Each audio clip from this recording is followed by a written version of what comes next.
Hello everyone, this is me Shubham Sekhar Sharma. Welcome to Study Scope. I hope you all are doing well. इस pandemic situation में आप घर पर होंगे, सुरक्षित होंगे, मास्क पहनकर ही बाहर निकलते होंगे और सभी ने वैक्सीनेशन भी करवाया होगा। अगर नहीं करवाया है तो जितनी जल्दी हो सके मौका मिलते ही अपना वैक्सीनेशन जरूर करवाइए। और आज हम बहुत एक इम्पोर्टेंट टॉपिक डिस्कस करने वाले हैं। काफ़ी लोगों का ये डाउट रहता है कि हम आईएएस की प्रिपरेशन किस तरह से करें, आरएएस की प्रिपरेशन किस तरह से करें, और अगर हम इनकी प्रिपरेशन कर रहे हैं तो क्या हम दोनों की साथ में प्रिपरेशन भी कर सकते हैं। क्योंकि यहाँ पर एक सिचुएशन ये बन जाती है कि आपकी आरएएस की जो वैकेंसीज हैं वो ऑलरेडी अनाउंस हो चुकी हैं। तो इसीलिए ये बहुत इंपॉर्टेंट रोल रहता है इस स्ट्रेटेजी का कि आप किस तरह से दोनों के साथ में प्रिपरेशन कर सकते हैं। तो आज हम यही सब डिस्कस करेंगे आपकी सर्विसेज के बारे में कि कौन कौन सी सर्विसेज होती हैं, वैकेंसीज और नोटिफिकेशन के बारे में देखेंगे, एग्जाम पैटर्न के बारे में, एलिजिबिलिटी क्या होती है, सिलेबस क्या है, सब्जेक्ट वाइज क्वेश्चंस का डिस्ट्रीब्यूशन क्या है, और आप आईएएस की तैयारी करें या फिर आरएएस की करें या फिर दोनों की साथ में करें, और बुक लिस्ट कौन कौन सी रहनी चाहिए। और बाकी इसके अलावा भी हम बहुत कुछ डिस्कस करेंगे, जैसे आंसर राइटिंग किस तरह से कर सकते हो, ये मतलब काफी सारी चीजें आज हम डिस्कस करने वाले हैं इस सेशन के अंदर।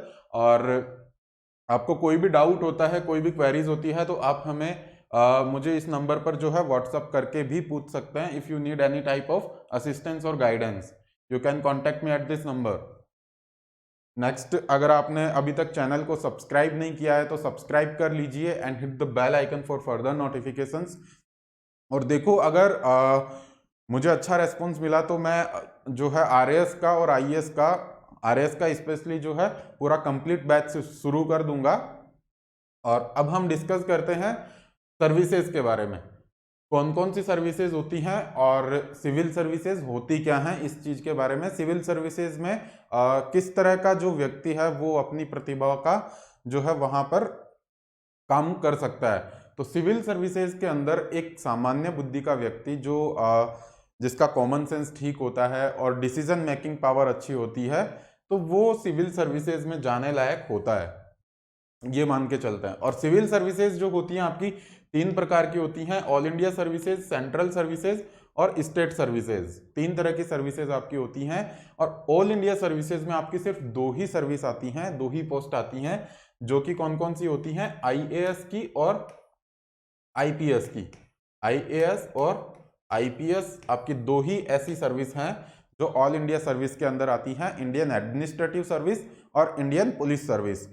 बाकी सारी सर्विसेज जो हैं यूपीएससी सीएससी के एग्जाम के थ्रू सेंट्रल सर्विसेज में आती हैं, जिसमें आपका एक आईआरएस हो गया, आईआरएस आपका सेंट्रल सर्विसेज में आता है, आईएएएस आपका सेंट्रल सर्विसेज में आता है, Indian accounting and auditing services, इसी तरह काफी इंजीनियरिंग सर्विसेज आती हैं। तो ये सब सेंट्रल सर्विसेज में आती हैं। और फिर आती हैं स्टेट सर्विसेज। स्टेट सर्विसेज में आपकी हर स्टेट की जो लोक सेवा आयोग होता है वो सर्विसेज आपकी यहाँ पर रहती हैं। जैसे राजस्थान में आपकी आरएएस की पोस्ट जो है स्टेट सर्विसेज के अंतर्गत आती है, आरएएस की पोस्ट स्टेट सर्विसेज में आती हैं।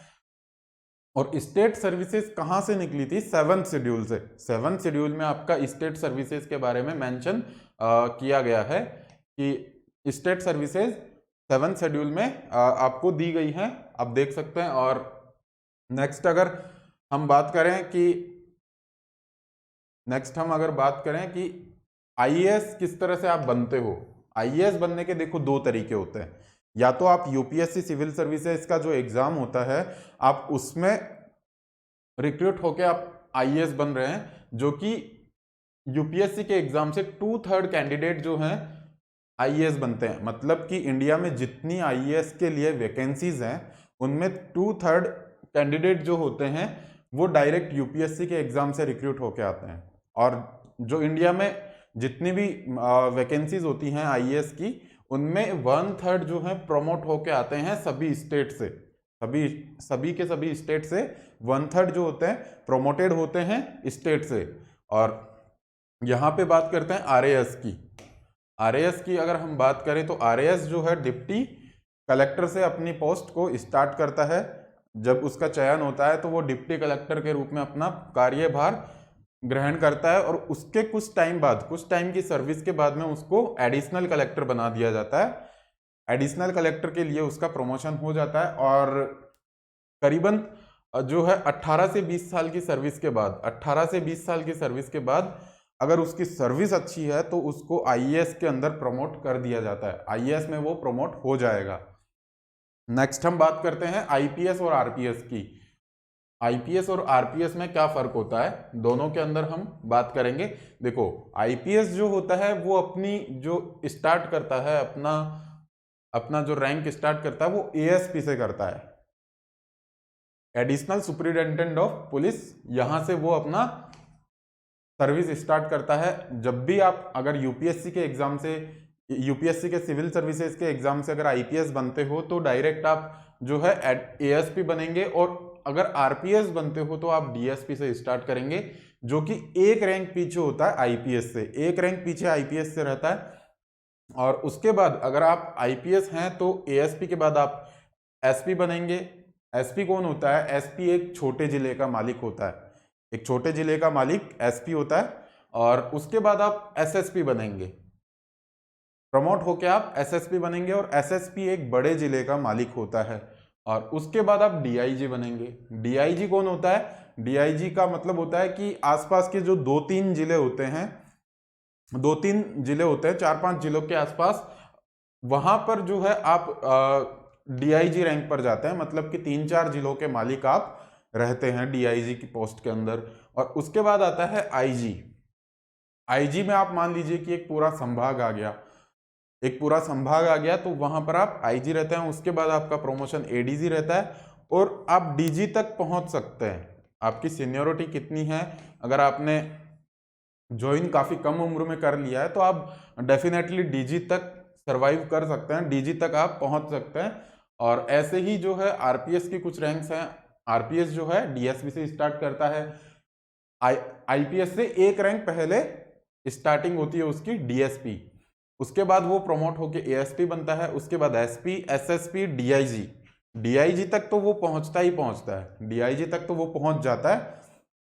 अगर उसकी सर्विस अच्छी है, अगर उसकी सर्विस अच्छी है तो वो प्रमोट होके आईजी तक भी जा सकता है। ये होता है आरपीएस का कार्यकाल।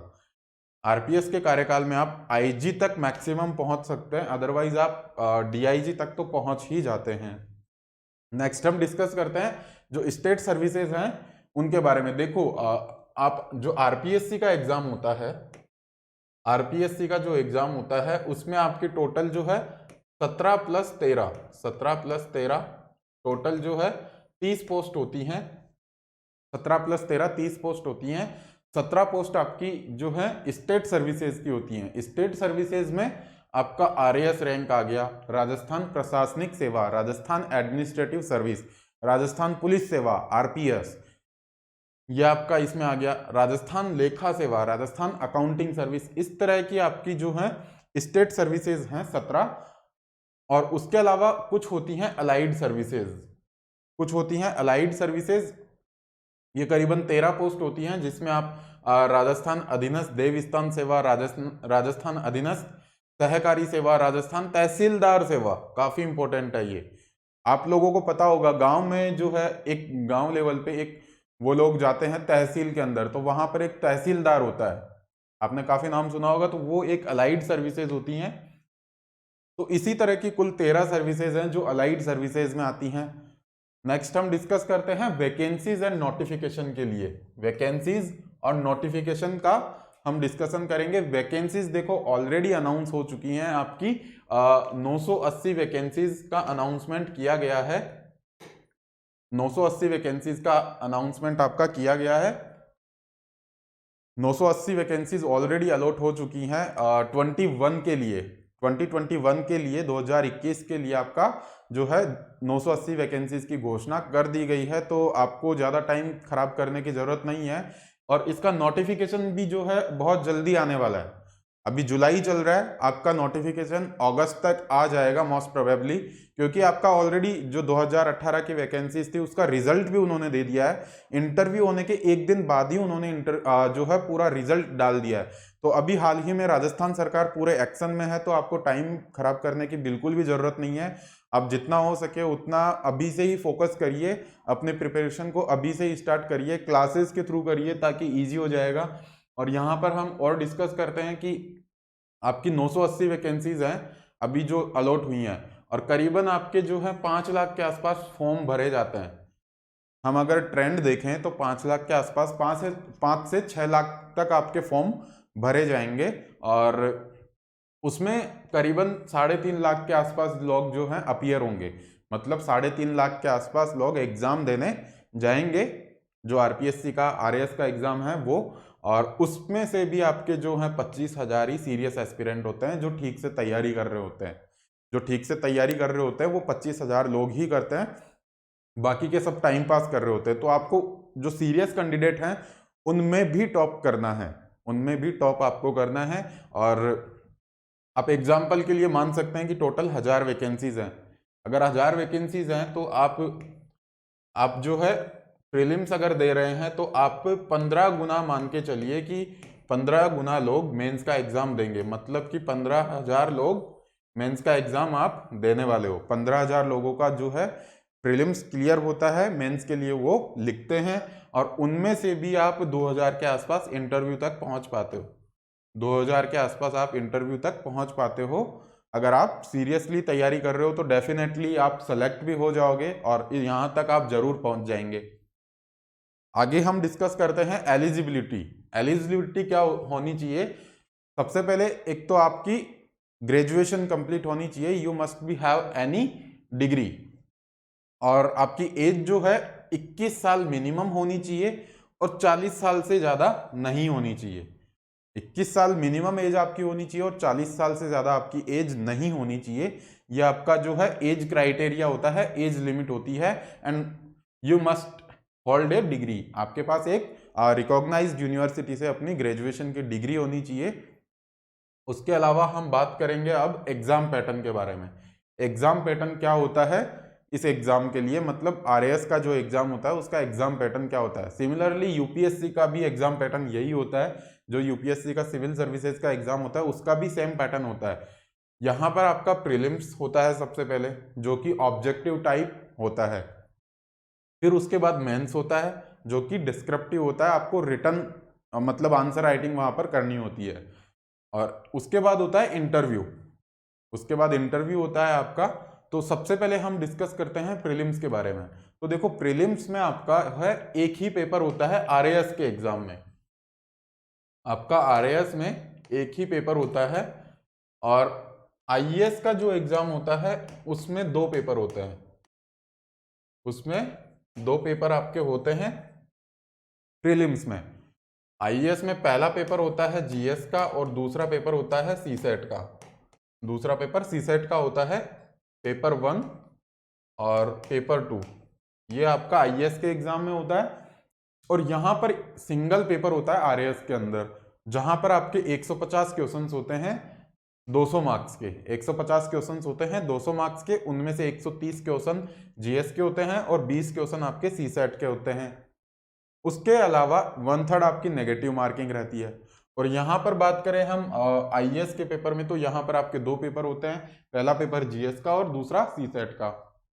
सीसेट के अंदर क्या आता है, सीसेट में आपका रीजनिंग और मेंटल एबिलिटी आती है। रीजनिंग और मेंटल एबिलिटी आती है, मतलब कि मैथ्स आपकी आती है, जो कि बेसिक लेवल पे पूछी जाती है, रीजनिंग और मैथ्स दोनों। अब हम बात करते हैं मेंस का पैटर्न कैसा है। मेंस के पैटर्न की हम बात करें तो आपके 4 पेपर होते हैं आरएएस के अंदर, जो कि 800 नंबर के रहते हैं। 4 पेपर आपके होते हैं मेंस में, 800 नंबर के होते हैं। ईच पेपर 200 मार्क्स, हर एक पेपर आपका 200 नंबर का होगा। 200 नंबर का हर एक पेपर होगा। पेपर 1, पेपर 2, पेपर 3 एंड 4 आपके 200 मार्क्स के होंगे। और यहां पर देखो importance of answer writing, importance of answer writing काफी इंपॉर्टेंट ये टॉपिक है आपका। देखो आंसर राइटिंग का बहुत ज्यादा इंपॉर्टेंस है। अगर आप एग्जाम को क्लियर करना चाहते हैं तो डेफिनेटली आपकी आंसर राइटिंग स्किल्स बहुत अच्छी होनी चाहिए, क्योंकि आप अगर एग्जाम देने जाते हैं और जो लिखते हैं उसके बाद में जब आपकी कॉपियां चेक होती हैं, आपकी जो आंसर शीट चेक होती हैं वहां पर जो चेक करने वाला होता है वो उसको नहीं पता होता है कि इसका बैकग्राउंड क्या है, कोई आईआईटी से पढ़ा है या कहाँ से पढ़ा है, उसको कुछ नहीं पता होता। उसकी नज़र में आप एकदम सभी के लिए आप समान हैं। तो देखो वो आपको किस तरह से पता कर सकता है कि वो आपको यही तरीके से रिकॉग्नाइज करता है कि आपने किस तरह अपना आंसर लिखा है। तो आंसर स्किल जितनी ज़्यादा अच्छी होंगी उतना ही आपको अच्छे मार्क्स मिलने की संभावना रहती है। बाकी कंटेंट के ऊपर भी जो है डिपेंड करता है। अब अपनी आंसर राइटिंग स्किल्स को आप किस तरह से इंप्रूव कर सकते हैं। देखो आंसर राइटिंग स्किल को इंप्रूव करने के लिए आप जो है डेली का एक क्वेश्चन लिख सकते हैं। एक अपनी अलग से सेपरेट नोटबुक बनाइए और उसमें डेली एक क्वेश्चन लिखना स्टार्ट करिए। हो सकता है आप स्टार्टिंग में बहुत दिन जो है बहुत गंदा लिख रहे होंगे, लेकिन जब कंटिन्यूटी आप रहेगी उसमें और आप लिखते रहेंगे तो एक दिन ऐसा आएगा कि आप बहुत अच्छा भी लिखने लगेंगे। आप बहुत खराब डायरेक्ट एग्जाम में जाके लिखेंगे, उससे अच्छा है कि आप घर पे बहुत सारी प्रैक्टिस गंदी लिख के कर लीजिए ताकि आप उस चीज में इंप्रूव कर सके। इस चीज का जो है इवेल्युएशन आप खुद भी कर सकते हैं कि आप एक अलग से सेपरेट अपनी नोटबुक बनाइए और उसमें जो है आप अपना फर्स्ट डे का आंसर लिखिए, ठीक है। उसके बाद उसको आप एक महीने बाद चेक करिए। 30 दिन बाद अगर आप उसको चेक करेंगे, अगर डेली आप लिख रहे हैं, तो दोनों आंसर में पहले दिन और 30वें दिन वाला जो आंसर होता है उन दोनों में आपको दिन रात का फर्क देखने को मिलेगा। तो यही है कि आपको डेली आंसर राइटिंग प्रैक्टिस करनी है, इसी से ही इंप्रूव होगा। आप जितना ज्यादा लिखेंगे उतना ही ज्यादा इंप्रूव होगा। आंसर राइटिंग करने के लिए आपको जो है कंटेंट का पता होना चाहिए। इसके लिए आपको रिवीजन करना है बार बार अपने सिलेबस का, क्योंकि आपको जब तक पता ही नहीं होगा कि मुझे क्या लिखना है, कोई भी टॉपिक आएगा कि मुझे लिखना क्या है, तो आप क्या लिखेंगे। आपको पूछ लेगा कि जो है राजस्थान में कितने संभाग है, आपको पता ही नहीं होगा तो आप किस तरीके से उसको लिख देंगे। तो सबसे पहले आपको सिलेबस पे भी ध्यान देना है।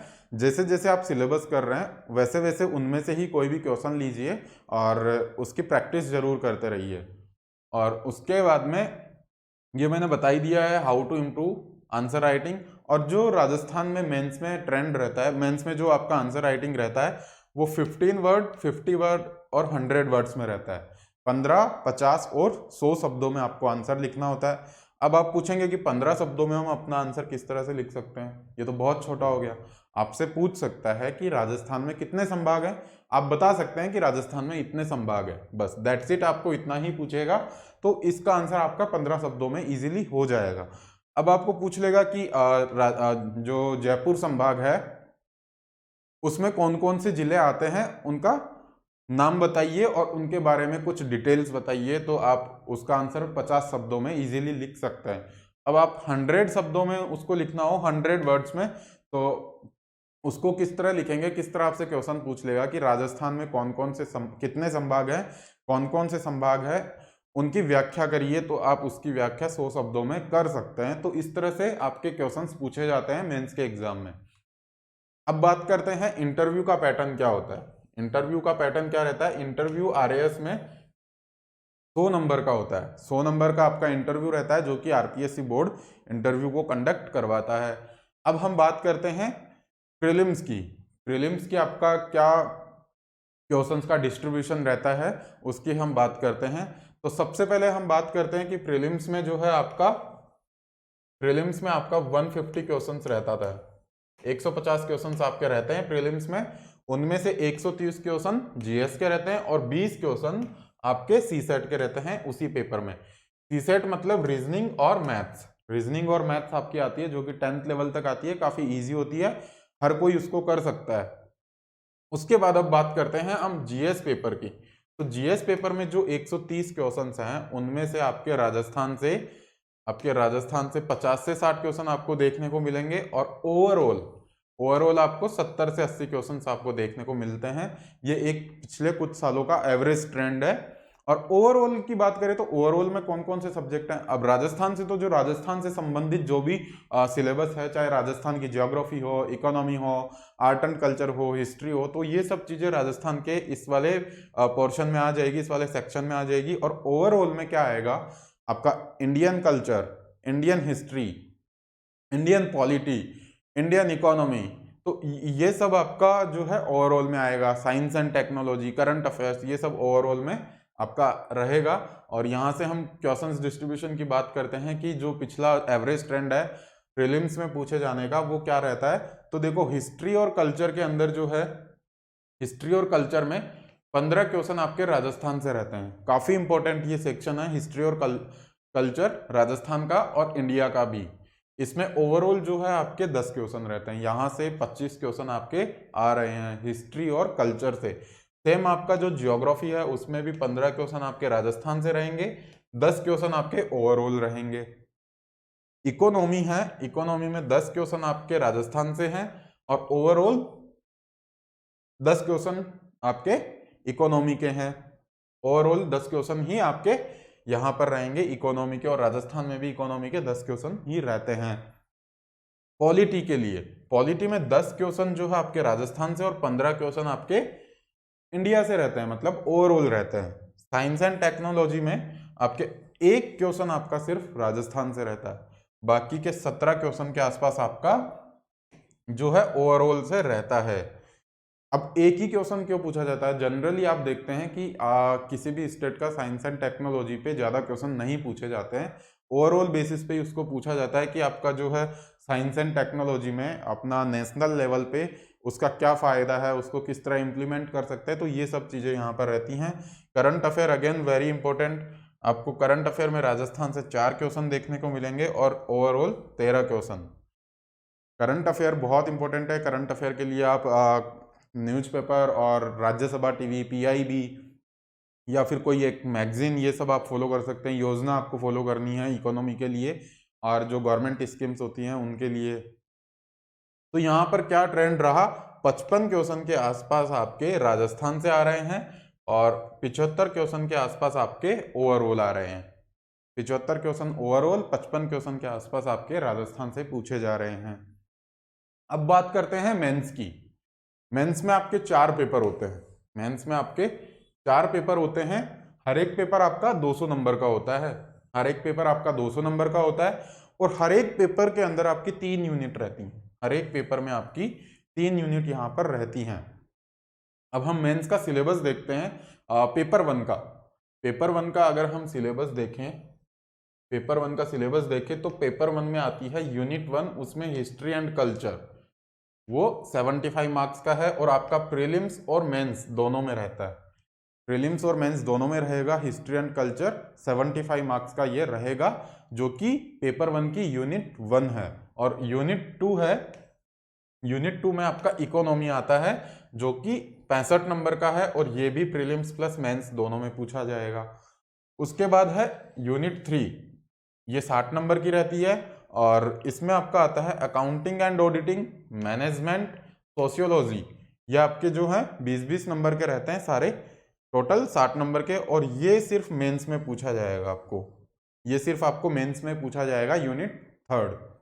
अब बात करते हैं पेपर 2 की। तो पेपर 2 में आपका, पेपर 2 में आपका जो है यूनिट 1 आ गया। यूनिट 1 में कौन कौन से सब्जेक्ट है, एडमिनिस्ट्रेशन और एथिक्स, ये दोनों 65 नंबर के हैं और ये सिर्फ आपको मेंस में पूछा जाएगा। मेंस में पूछा जाएगा यूनिट 1 एडमिनिस्ट्रेशन एंड एथिक्स, और यूनिट 2 के अंदर आपका साइंस एंड टेक्नोलॉजी 70 मार्क्स का, जो कि प्रीलिम्स और मेंस में है। यूनिट 3 की हम बात करें तो यूनिट 3 में आपका ज्योग्राफी आ गया, 65 मार्क्स का रहता है और प्रीलिम्स और मेंस दोनों में पूछा जाता है। प्रीलिम्स और मेंस दोनों में आपका रहता है ज्योग्राफी। पेपर 3 की बात करें, पेपर 3 की बात करें तो आपका पेपर 3 में यूनिट 1 है, 75 मार्क्स का है। पॉलिटी ऑफ इंडिया, यहाँ पे वर्ल्ड पॉलिटी की बात नहीं हो रही, पॉलिटी ऑफ इंडिया की बात हो रही है, जो कि सिर्फ प्रीलिम्स में पूछा जाएगा, सिर्फ और सिर्फ प्रीलिम्स में पूछा जाएगा। वर्ल्ड पॉलिटी मतलब कि इंटरनेशनल रिलेशंस, ये आपका सिर्फ और सिर्फ मेंस में पूछा जाएगा। इसके अलावा करंट अफेयर्स, करंट अफेयर्स जो हैं आपके प्रीलिम्स और मेंस दोनों में रहते हैं। प्रीलिम्स और मेंस दोनों में आपके करंट अफेयर्स रहेंगे पेपर 3 में। और देखो यहाँ पर करंट अफेयर का बहुत इंपॉर्टेंट रोल रहता है, तो आपको कनेक्ट करना आना चाहिए पॉलिटी के साथ में, आपको पॉलिटी के साथ में कनेक्ट जरूर करना आना चाहिए कि आप किस तरह से कनेक्ट कर रहे हैं अपना, तो ये जरूर आना चाहिए आपको। और यूनिट 2 में आपका रहता है पब्लिक एडमिनिस्ट्रेशन और मैनेजमेंट, ये आपका 65 मार्क्स का रहता है और सिर्फ मेंस में ही ये आपका रहेगा। इसके अलावा यूनिट 3 60 नंबर की है, इसमें आपका sports and yoga, behaviour, law, ये 20-20 नंबर के रहते हैं और ये सिर्फ और सिर्फ आपके मेंस में रहेंगे, सिर्फ और सिर्फ मेंस में आपके रहते हैं। Sports and yoga behaviour and law unit 3 paper 3 की। पेपर 4 की बात करें तो काफी इंपॉर्टेंट ये पेपर है, काफी ज्यादा इंपॉर्टेंट ये पेपर है। यहां से आपकी रैंक डिसाइड होती है, आपकी जो रैंक डिसाइड होती है, आपका जो रैंक डिसाइड होता है वो यहीं से होता है। इसको रैंक डिसाइडर बोलते हैं। इस पेपर को बहुत इंपॉर्टेंट रोल रहता है इसका आपके एग्जाम में। इसमें आपके दो सब्जेक्ट रहते हैं, जनरल हिंदी और जनरल इंग्लिश। जनरल हिंदी जो है 120 नंबर की और ये इंग्लिश 80 नंबर की, और ये सिर्फ और सिर्फ मेंस में रहता है। अब देखो यहाँ पर जो जनरल इंग्लिश है वो तो जनरल है, जो जनरल इंग्लिश है वो तो आपकी एकदम जनरल पूछी जाएगी, आप इजीली कर लोगे, इजीली कर लोगे। पर जनरल हिंदी जो है, सामान्य हिंदी जो है, बहुत टफ है। ये एक्चुअली सामान्य हिंदी नहीं है, ये असामान्य हिंदी है, क्योंकि देखो हिंदी की ग्रामर बहुत ही ज़्यादा टफ है। तो इसीलिए इसका रोल बहुत ज़रूरी रहता है कि आप यहाँ से कितने नंबर निकालते हैं। और देखो लैंग्वेज का जो इम्पोर्टेंस है वो इतना क्यों रहता है।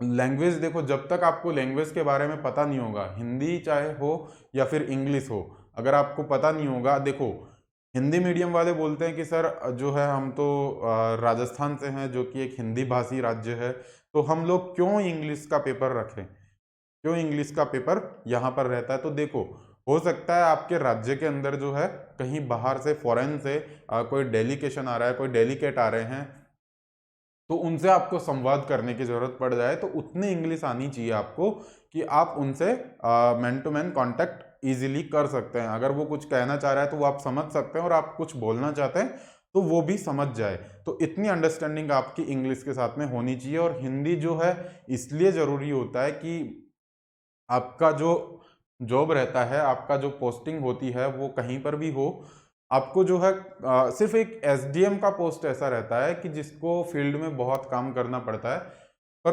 कुछ टाइम बाद जो है उसको भी जो है ऑफिस में ही काम करना पड़ता है। तो देखो ऑफिस में काम करते हैं तो आपको रिपोर्ट लिखनी आनी चाहिए। अगर आप रिपोर्ट में कोई किसी भी तरह की लैंग्वेज लिख देंगे तो आप जो है उसका मतलब कुछ और निकल जाएगा। तो आप जो कहना चाह रहे हैं वो ही सटीक लैंग्वेज आपकी रिपोर्ट में लिखी होनी चाहिए, आपकी एप्लीकेशन में लिखी होनी चाहिए। जो भी आप लिखते हैं तो उसका बहुत महत्व होता है, क्योंकि आपका जो एक एक शब्द होता है लिखा हुआ उसका बहुत ज़्यादा मतलब निकलता है। तो आपको पता होना चाहिए कि आप क्या लिख रहे हैं, तो ये काफ़ी इंपॉर्टेंट रहता है। तो ये मैंने बता दिया इम्पोर्टेंस ऑफ लैंग्वेज, ठीक है। और आपने देखा होगा कि जो आपको बताया उसमें मेंस का कितना बड़ा रोल है। आपने देखा होगा कि सिर्फ और सिर्फ मेंस में पूछे जाने वाला सिलेबस बहुत ज़्यादा है, उसके मार्क्स बहुत ज़्यादा है। तो आपने काउंटिंग करी होगी तो आपके साथ 470 नंबर, 470 नंबर के क्वेश्चंस आपके सिर्फ मेंस में पूछे जाते हैं। 470 के सिर्फ और सिर्फ मेंस में आपका जो सिलेबस है उसका 470 नंबर, 800 में से 470 आपका सिर्फ मेंस में आ रहा है, और 330 नंबर आपका प्रीलिम्स और मेंस में आ रहा है। मात्र 330 नंबर प्रीलिम्स और मेंस दोनों में पूछा जा रहा है। अगर आप देखेंगे तो प्रीलिम्स में जो सिलेबस आ रहा है सिर्फ और सिर्फ प्रीलिम्स में, तो उसके मार्क्स बहुत कम होंगे। तो इसीलिए आपकी प्रिपरेशन जो है दोनों को साथ में लेके चलनी है। और आपकी यहाँ पर बुक लिस्ट क्या होनी चाहिए, तो देखो सबसे पहले मैं आपको बता देता हूँ। आप कोई भी बुक करते हो तो बुक करने से पहले ज़रूरी होता है कि आप उसकी क्लासेस ज़रूर कर लें, क्योंकि फॉर एग्जांपल आप कोई भी एक छोटी क्लास की एनसीईआरटी भी अगर पढ़ते हैं तो आप डायरेक्ट अगर उसको लेके बैठ जाते हैं, जैसे आप इकोनॉमी की एनसीईआरटी पढ़ते हो 9th क्लास की, तो अगर आप इकोनॉमी की 9th क्लास की एनसीईआरटी पढ़ रहे हो तो आपको इतने कॉन्सेप्ट क्लियर नहीं होंगे, ठीक है। आप अगर खुद से पढ़ रहे हैं तो आपके इतने अच्छे कॉन्सेप्ट्स क्लियर नहीं होंगे। और अगर आपने वही इसी चीज़ की अगर क्लास करी कि 9th क्लास का जो इकोनॉमी है उसकी एनसीईआरटी की अगर आपने प्रॉपर क्लास कर ली, उसके बाद अगर बुक पढ़ते हैं तो आपके सारे कॉन्सेप्ट्स क्लियर रहते हैं, सब कुछ लिखा हुआ समझ में आता है, आप कनेक्ट कर पाते हैं हर एक चीज़ को, और आपका रिवीजन भी साथ में हो जाता है, और आपको पता होता है कि क्या इंपॉर्टेंट है, तो आप उसके साथ में नोट्स भी बना सकते हैं। इसीलिए क्लासेस का रोल बहुत इंपॉर्टेंट रहता है। तो मैं जो है इसका बैच भी लेके आने वाला हूँ बहुत जल्दी, तो आप हमारे साथ जुड़ सकते हैं। आपको कोई भी क्वेरी होती है तो मैंने आपको जो है कॉन्टैक्ट नंबर भी दे दिए थे, वहाँ पर आप व्हाट्सअप करके अपनी क्वेरीज पूछ सकते हैं। और आपको कोई भी डाउट होता है तो कॉल करने का टाइम भी आप ले सकते हैं, तो पूछ सकते हैं वहाँ पर मैसेज करके व्हाट्सअप पे। और देखो, बुक लिस्ट बताने से पहले एक और चीज़ मैं आपको बताना चाहूँगा कि काफ़ी लोगों का क्वेश्चन रहता है कि सर हमें कहाँ से पढ़ना शुरू करना चाहिए, कहाँ से हम पढ़ाई करें, क्या एनसीईआरटी पढ़ें या नहीं पढ़ें। तो देखो, एनसीईआरटी बिल्कुल आपको पढ़नी है, क्योंकि एनसीईआरटी में वो सब लिखा हुआ है जो आपको आना चाहिए, और वही सब एनसीईआरटी में लिखा हुआ है जो आगे आएगा। तो एनसीईआरटी आपका बेसिक होता है। अगर आपने एनसीईआरटी को अच्छे से पढ़ा हुआ है तो डेफिनेटली आप जो है हर एक सब्जेक्ट के बारे में आपकी बहुत अच्छी अंडरस्टैंडिंग हो जाएगी। जैसे कि कुछ सब्जेक्ट की एनसीईआरटी तो इतनी ज़्यादा इंपॉर्टेंट है, इतनी ज़्यादा कि आपको पढ़नी ही पड़ेंगी। जैसे ज्योग्राफी की, अगर आप ज्योग्राफी की एनसीईआरटी पढ़ लेते हैं तो आपको ज्योग्राफी में उसके अलावा और कुछ पढ़ने की जरूरत नहीं होती है। जो ओवरऑल सेक्शन होता है उसकी मैं बात कर रहा हूँ। और इकोनॉमी की एनसीईआरटी, इकोनॉमी का जो 11th और 12th का एनसीईआरटी है, 11th क्लास का इंडियन इकोनॉमिक डेवलपमेंट और 12th क्लास का मैक्रो इकोनॉमी का जो बुक है, बहुत इंपॉर्टेंट बुक है, तो उसको भी आपको पढ़ना है। तो इसीलिए एनसीईआरटी बहुत बेसिक होता है। अगर आप ये समझ के चलिए कि आपने एनसीईआरटी कंप्लीट कर ली है सारी, तो आप जो है अपने सिलेबस का 30%, 30% सिलेबस आपका कंप्लीट हो चुका है। और वो 30% की क्वालिटी ऐसी होती है कि जो आने वाला 70% सिलेबस होता है वो इजीली कवर हो जाता है, क्योंकि सब कुछ आपका एनसीईआरटी में ही है। अगर आपने कोई भी सब्जेक्ट की एनसीईआरटी पढ़ी तो आपकी बहुत अच्छी बेसिक अंडरस्टैंडिंग होगी और बहुत अच्छे से टॉपिक के बारे में नॉलेज होगा। तो इसीलिए एनसीईआरटी को पढ़ना है। तो एनसीईआरटी एनसीईआरटी आपको पढ़नी ही है, एनसीईआरटी पढ़नी ही है। ऑल सब्जेक्ट्स की एनसीईआरटी आपको पढ़नी ही है। उसके अलावा मैं आपको बुक्स बता देता हूँ। सबसे पहले मैं बात करता हूँ ज्योग्राफी की। सबसे पहले बात करता हूँ ज्योग्राफी की। तो ज्योग्राफी में आपको एक तो एनसीईआरटी पढ़नी है 6 से 12th क्लास तक की, ठीक है, जिसमें से 11th क्लास की एनसीईआरटी बहुत इंपॉर्टेंट है। 11th क्लास की एनसीईआरटी बहुत इंपॉर्टेंट है। उसके अलावा जो है आप एक जीसी लियोंग की बुक आती है, जीसी लियोंग की, उसको फॉलो कर सकते हैं। जीसी लियोंग का बुक जो है काफ़ी अच्छा है, और जीसी लियोंग भी आपको पढ़ने की जरूरत नहीं है अगर आपने एनसीईआरटी काफ़ी अच्छे से पढ़ी है तो। उसके बाद हम बात करते हैं पॉलिटी की। उसके बाद पॉलिटी की, तो पॉलिटी के लिए आपको लक्ष्मीकांत का बुक आता है, लक्ष्मीकांत का बुक आता है, तो इसका लेटेस्ट एडिशन आपको पढ़ना है। लक्ष्मीकांत का बहुत ज़्यादा इंपॉर्टेंट बुक है ये। आपको इस बुक में एक एक लाइन बहुत इंपॉर्टेंट है, इसी तरह से ये बुक लिखी गई है। आप बोलेंगे कि सर हम इस बुक का नोट्स कैसे बनाएं, तो देखो, इसका नोट्स बनाने के लिए आपको क्लासेस करनी ही पड़ेंगी, क्योंकि आप पता ही नहीं लगा पाएंगे खुद से कि क्या चीज़ इंपॉर्टेंट है, कौन सी चीज़ हम छोड़ें। आप खुद से इस बुक को पढ़ेंगे तो आपको हर एक लाइन इंपॉर्टेंट लगेगी, आप एक भी चीज़ यहाँ से छोड़ नहीं सकते हो। तो इसीलिए क्लासेस का रोल बहुत इंपॉर्टेंट रहता है। और देखो, क्लासेस जो हैं आपकी प्रिपरेशन को बहुत ईजी बना देती हैं। अगर आप अपना 100% एफर्ट लगा रहे हो तो ये मान के चलिए कि आपको आउटपुट जो है उससे ज़्यादा मिलेगा, आउटपुट उससे ज़्यादा मिलेगा। तो क्लासेस का रोल यही रहता है। आपको कोई भी चीज़ समझ नहीं आती है तो टीचर का क्या काम होता है, वो सब्जेक्ट, वो टॉपिक आपको बहुत अच्छे से समझा दे, बहुत अच्छे से उसको पढ़ा दे, ताकि आपको उस टॉपिक में आगे कभी प्रॉब्लम नहीं आए। तो क्लासेस का इसीलिए ज़्यादा इंपॉर्टेंट रोल रहता है। और नेक्स्ट हम बात करते हैं इकोनॉमी की। अगर इकोनॉमी की हम बात करें तो इकोनॉमी के लिए आप कोई भी बुक फॉलो कर सकते हैं। रमेश सिंह आप फॉलो कर सकते हैं, रमेश सिंह सर की बुक फॉलो कर सकते हैं, या फिर नितिन सिंघानिया की बुक है, नितिन सिंघानिया की बुक है, उसको फॉलो कर सकते हैं। या फिर आप संजीव वर्मा की बुक है, या फिर संजीव वर्मा की बुक आती है उसको फॉलो कर सकते हैं, या फिर आप श्री राम आईएएस के नोट्स फॉलो कर सकते हैं। श्री राम आईएएस के नोट्स आप फॉलो कर सकते हैं इकोनॉमी के लिए। लेकिन इनमें से आपको सिर्फ और सिर्फ एक ही सोर्स को फॉलो करना है, एक ही बुक को फॉलो करना है। ऐसा नहीं कि आप सारी की सारी बुक्स ले आएं। सारी की सारी बुक्स अच्छी हैं, बस लैंग्वेज का फ़र्क है और अपनी अपनी अंडरस्टैंडिंग का फ़र्क है। बाकी सारी की सारी बुक बहुत अच्छी हैं, तो ये आप लेके आ सकते हैं। तो इनमें से आप रमेश सिंह अगर लेके आएंगे तो बेटर होगा, इससे अच्छी कोई बुक नहीं है। रमेश सिंह में सब कुछ दिया हुआ है, तो रमेश सिंह आप ले सकते हैं। इसके अलावा हम बात करते हैं एनवायरनमेंट की। एनवायरनमेंट की हम बात करें तो एनवायरनमेंट के लिए आपको क्या पढ़ना है। एनवायरनमेंट को आपको शंकर आईएएस का बुक आता है, शंकर आईएएस का एनवायरनमेंट का बुक आता है, इसका लेटेस्ट एडिशन आपको पढ़ना है। बहुत अच्छे नोट्स इसके लिखे हुए हैं, बहुत अच्छी बुक है, एनवायरनमेंट के लिए मोर देन सफिशिएंट है वो बुक, तो आप इस बुक को फॉलो कर सकते हैं। इसके अलावा हम बात करें हिस्ट्री की, इसके अलावा हम बात करें हिस्ट्री की, तो देखो हिस्ट्री में आपके 3 सब्जेक्ट रहते हैं। हिस्ट्री में आपके 3 सब्जेक्ट रहते हैं, ancient, medieval and modern. 3 section में हिस्ट्री आपको डिवाइड करी हुई है। तो आपको एंशिएंट हिस्ट्री के लिए कौन सी बुक फॉलो करनी है।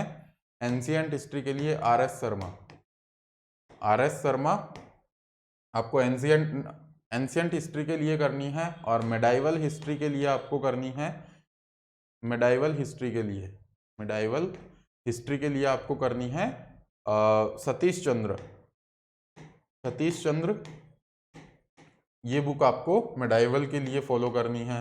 और मॉडर्न के लिए,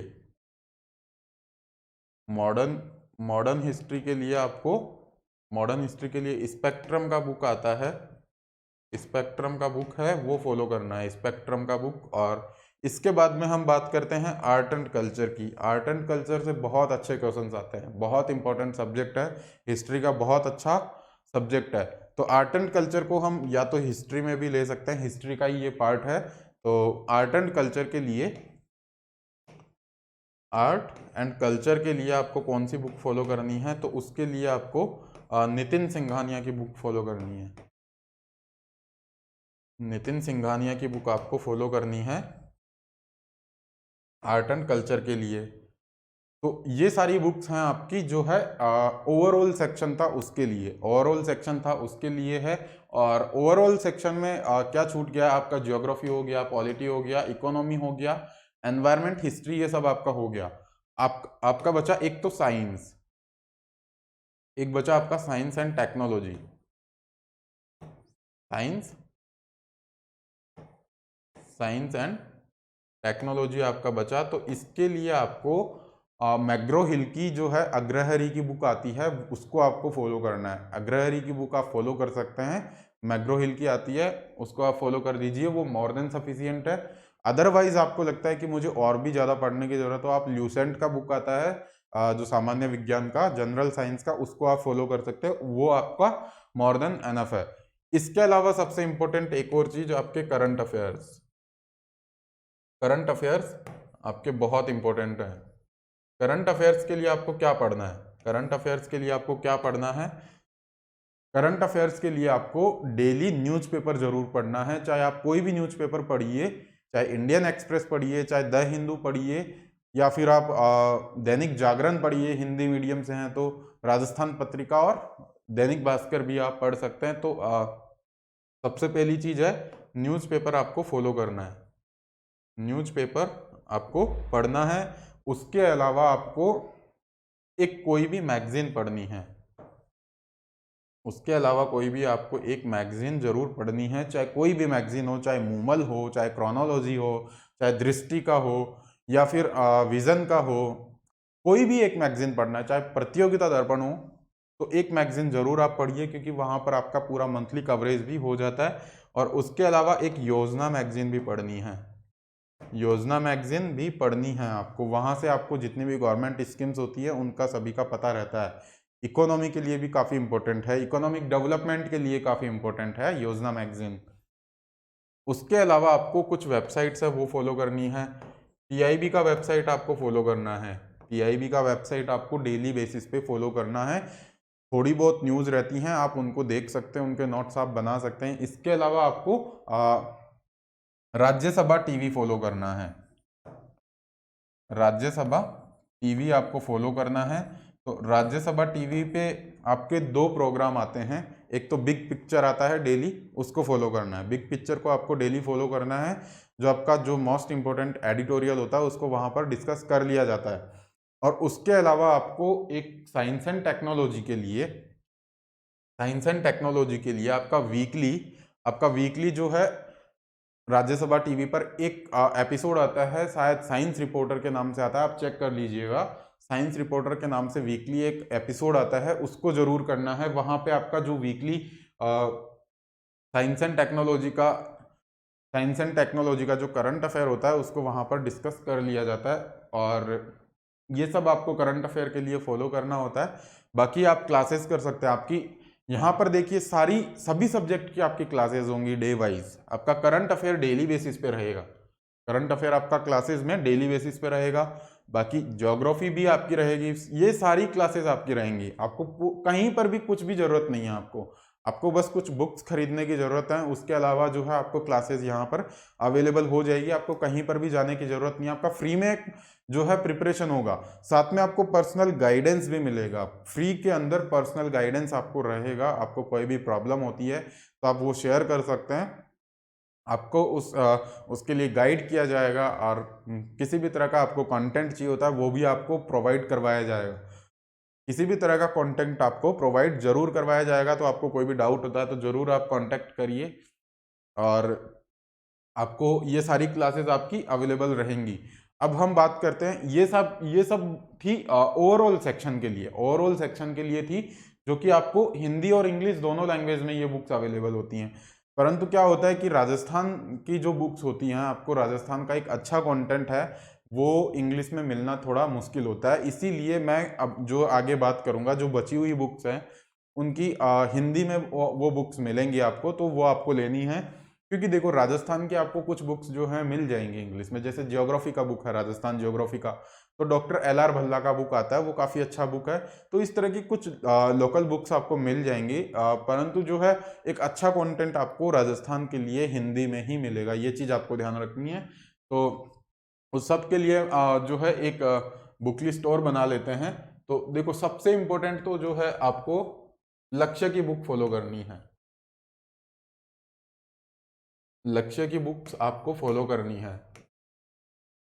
लक्ष्य की बुक्स को आप फॉलो कर सकते हैं। बहुत अच्छी बुक्स हैं लक्ष्य की। बहुत एक जो है अल्टीमेट रिसोर्स है ये। लक्ष्य की बुक जो है अल्टीमेट रिसोर्स आप इसको बोल सकते हैं कि काफ़ी अच्छी बुक है ये। बस इसमें आपको हर एक टॉपिक के लिए ऐड ऑन करना रहता है, पर इसमें जो है आपके जो खुद का एफर्ट है वो बहुत ज़्यादा हो जाते हैं।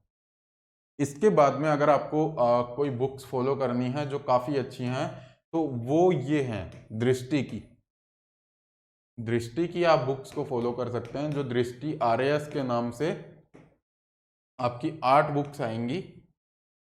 8 बुक्स आएंगी, इनको आप फॉलो कर सकते हैं। बहुत अच्छी बुक्स है, बहुत अच्छी बुक्स हैं ये। आपको मैं पर्सनली सजेस्ट कर रहा हूँ ये बुक्स आपको मैं पर्सनली सजेस्ट कर रहा हूँ कि बहुत अच्छा कंटेंट इन बुक्स में दिया गया है।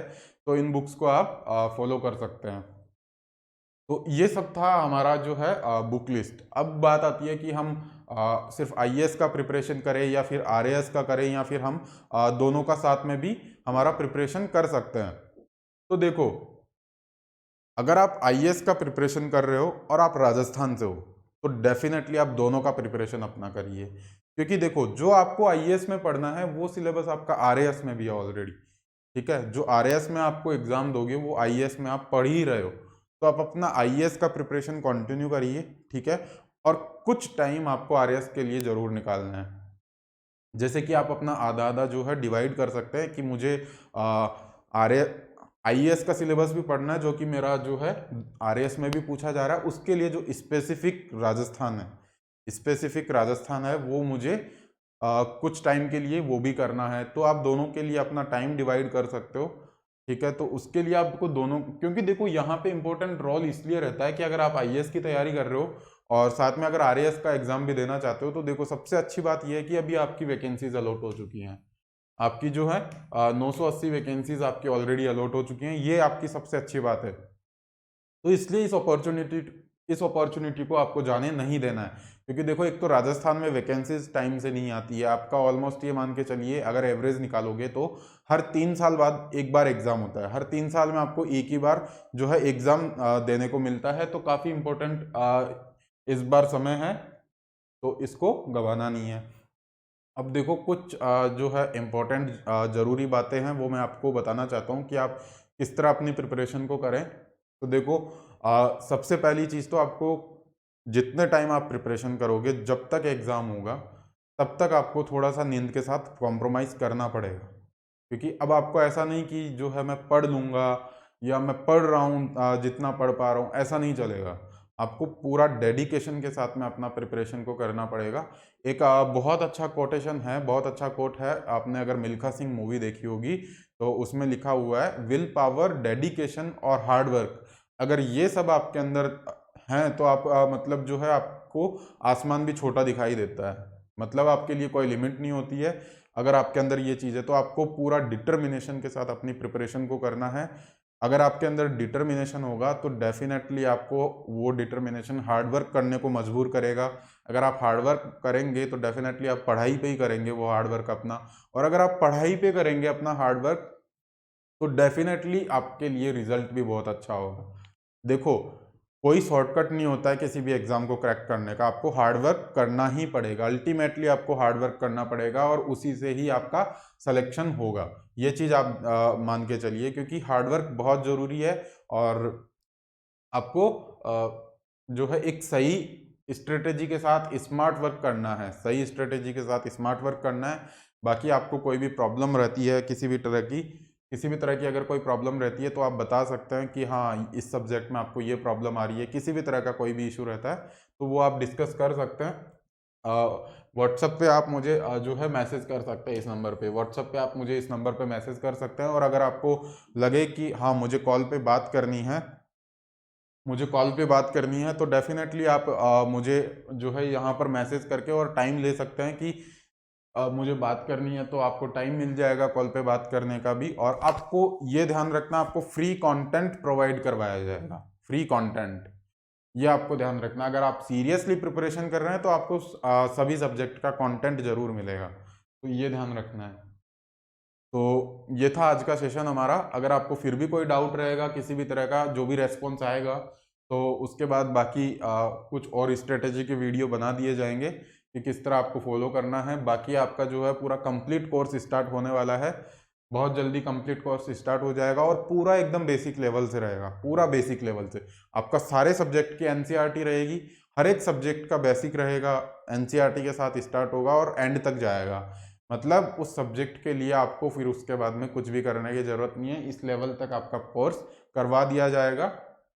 तो ये था आज का हमारा आज सेशन। आई होप अगर आपको समझ में आया होगा ये सारा कुछ, सारी स्ट्रेटेजी आपको पढ़ना है तो इस तरह से आपको फॉलो करना है, आपको पढ़ना ही पड़ेगा। देखो, कोई भी सक्सेस का कोई शॉर्टकट रहता नहीं है, आपको मेहनत करनी ही है। तो आज का सेशन हम यहीं ख़त्म करते हैं और मैं आशा करता हूँ कि आप अपना जो है कोरोना के सिचुएशन में खुद का ध्यान भी रखेंगे और फैमिली का भी ध्यान रखेंगे, और बाहर जब भी जाएंगे तो मास्क का ज़रूर यूज़ करेंगे। और जैसे ही मौका मिलेगा तो वैक्सीनेशन ज़रूर करवाइए। तो मैं आशा करता हूँ कि आप ज़रूर पढ़ाई करेंगे सभी के सभी, और ज़रूर एक दिन अपने माता पिता का नाम ज़रूर रोशन करेंगे, खुद को एक अच्छा जो है लाइफ देंगे। तो मैं आशा करता हूँ आप इस चीज़ को ज़रूर फॉलो करिएगा। Thank you so much, God bless you all.